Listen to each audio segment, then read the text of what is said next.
Guys, അപ്പോൾ പുതിയൊരു വീഡിയോയിലേക്ക് എല്ലാവർക്കും സ്വാഗതം. ഞാനെന്നുള്ളത് ആലപ്പുഴ ജില്ലയിലെ പെരുമ്പളം എന്ന് പറഞ്ഞ സ്ഥലത്താണ്. ഇപ്പോൾ ഇതിൻ്റെ ബാക്കിൽ ഞാൻ ഈ നിൽക്കുന്ന പാലം എന്ന് പറയുന്നത് അടുത്ത മാസം ഉദ്ഘാടനം ചെയ്യാൻ പോകുന്നൊരു പാലമാണ്. ഇതിനൊരു പ്രത്യേകത ഉണ്ട്. അതായത് കേരളത്തിൽ തന്നെ ഏറ്റവും വലിയ ഒരു കായൽ പാലാണ് ഇത്. 1200, അതായത് 1 കിലോമീറ്ററിൻ്റെ 1200 മീറ്റർ, 1 കിലോമീറ്ററിൻ്റെ മുകളിൽ കായലിലൂടെ സഞ്ചരിച്ച് നമുക്ക് അവിടുത്തെ ദ്വീപായ പെരുമ്പളത്തെത്താൻ സാധിക്കുന്നതാണ്. അപ്പോൾ ഈ കാണുന്നതാണ് പെരുമ്പളം ദ്വീപ് എന്ന് പറയുന്നത്. ഇതിൽ മൊബൈലിൽ കാണുന്നുണ്ടോ അറിയില്ല.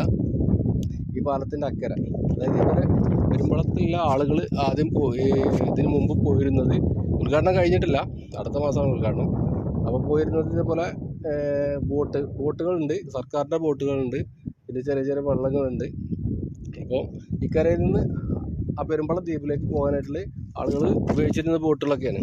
ഈ പാലം വരുന്നതോടുകൂടി ഏകദേശം ഒരുവിധം യാത്രകളൊക്കെ ഇതിലൂടെ ആയിരിക്കും. അതായത് ഒരു 10,000-ഓളം കുടുംബങ്ങൾ താമസിക്കുന്ന ഒരു ദ്വീപാണ് ഈ പെരുമ്പളം എന്ന് പറയുന്നത്. വേമ്പനാട്ട് കായലാണ്. അപ്പോൾ നമ്മുടെ വീഡിയോ ഇഷ്ടപ്പെട്ടാൽ ഷെയർ ചെയ്യുക, ലൈക്ക് ചെയ്യുക, കമൻറ്റ് ചെയ്യുക, ചാനൽ സബ്സ്ക്രൈബ് ചെയ്യാൻ മറക്കരുത്. ഓക്കെ.